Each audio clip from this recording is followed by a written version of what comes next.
सशक्त आवाज लाइव में आपका स्वागत है।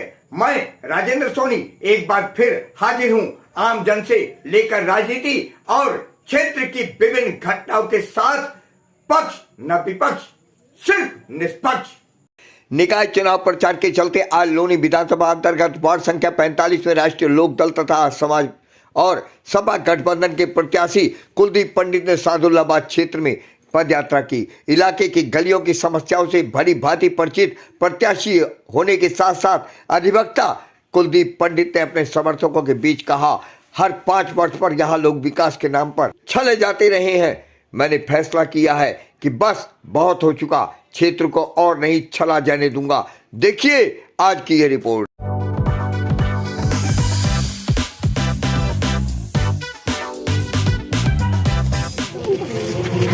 कुलदीप पंडित, चुनावी प्रक्रिया शुरू और आप भी खम ठोक रहे हैं चुनाव मैदान में, क्या कहना चाहेंगे क्षेत्र के लोगों के लिए जो समस्याओं से जूझ रहे हैं? क्षेत्र के लोगों से मैं सिर्फ एक बात कहना चाहूँगा कि आप लोगों ने ऐसे प्रत्याशी जो बाहुबल पर चुनाव जीत करके आते हैं और ऐसे प्रत्याशी रहे हैं हमारे पीछे भाजपा के कि किसी भी कॉलोनी में कोई भी काम नहीं किया उन्होंने, निराधार राजनीति कर रहे हैं। वो राजनीति सिर्फ और सिर्फ मोदी और योगी के ऊपर कर रहे हैं। और अभी भी मैंने देखा उनका जो प्रचार है उसमें कोई भी जो निकाय संबंधित मुद्दे हैं जैसे नाली, खड़ंजा, रोड और या फिर प्राथमिक स्कूल या प्राथमिक चिकित्सा केंद्र, उसके नाम पर कोई प्रचार नहीं कर रहे हैं। वो पता नहीं कहाँ के सपने दिखा रहे हैं कि हमने ये कर दिया, हमने वो कर दिया।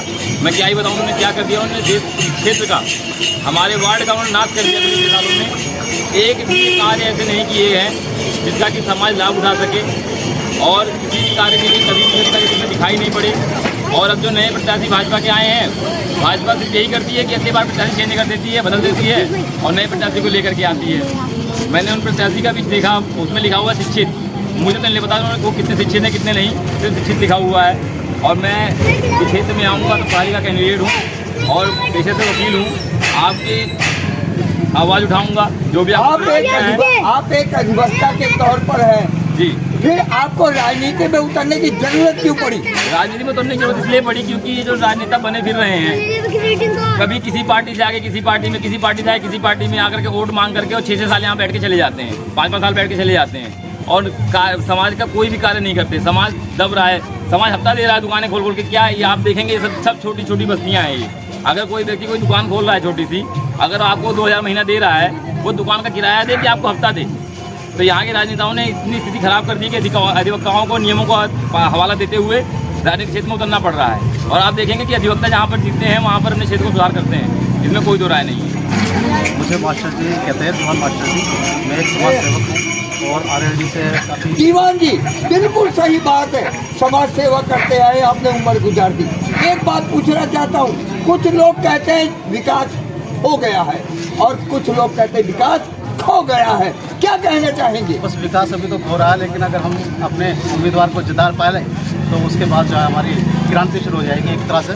और जितने भी समाज कार्य हैं ये सारे के सारे नाली, खड़ंजे और गलियाँ और जहाँ तक बिजली के तारों की भी बड़ी समस्या है, जगह जगह झमेला इनका बना हुआ है। हमने बड़ी आवाज़ें उठाई हैं लेकिन कहीं से कहीं तरफ सुनवाई नहीं हुई। इसलिए हम अपने उम्मीदवार को जिता कर और इस इलाके का विकास कार्य पूर्ण करेंगे। शेषनाग शर्मा जी, आप इनके साथ समर्थन में और समर्थन जुटा रहे हैं, वो भी इसलिए कि आपको भरोसा है कि ये आएंगे तो हमारे क्षेत्र की समस्याओं का समाधान होगा। क्या आपको लगता है कि ये अपने मकसद में कामयाब होंगे और आपके विकास को गति मिलेगी क्षेत्र की? बिल्कुल मिलेगी, गति मिलेगी। परिवर्तन भी जरूरी है। एक आदमी को अगर बिठाए रखोगे आप तो वहीं घूम के वहीं आ जाएंगे। कुलदीप पंडित जी, क्षेत्र के लोगों को क्या संदेश देना चाहेंगे? क्षेत्र के लोगों को मैं ये संदेश देना चाहूँगा कि हम जो सुविधाओं के अभाव में गुजर रहे हैं और अपने बच्चों को, हम लोग छोटे छोटे बच्चे जो हैं उनके पास, उनके लिए शिक्षा का केंद्र नहीं है यहाँ पर। और मैं क्षेत्र से वादा भी कर रहा हूँ कि मैं आऊँगा तो मैं सर्वप्रथम 2 चीज़ें लेके आऊँगा।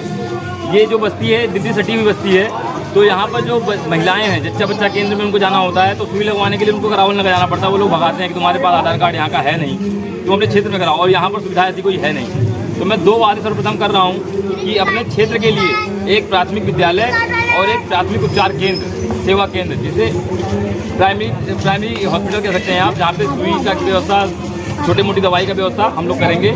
जो एक चिकित्सा होगी हमारी वार्ड की चिकित्सा के नाम से होगी, वो अब इतना पहले आते ही ये कार्य करेंगे। आप अपनी प्रतिद्वंदिता किससे मानते हैं?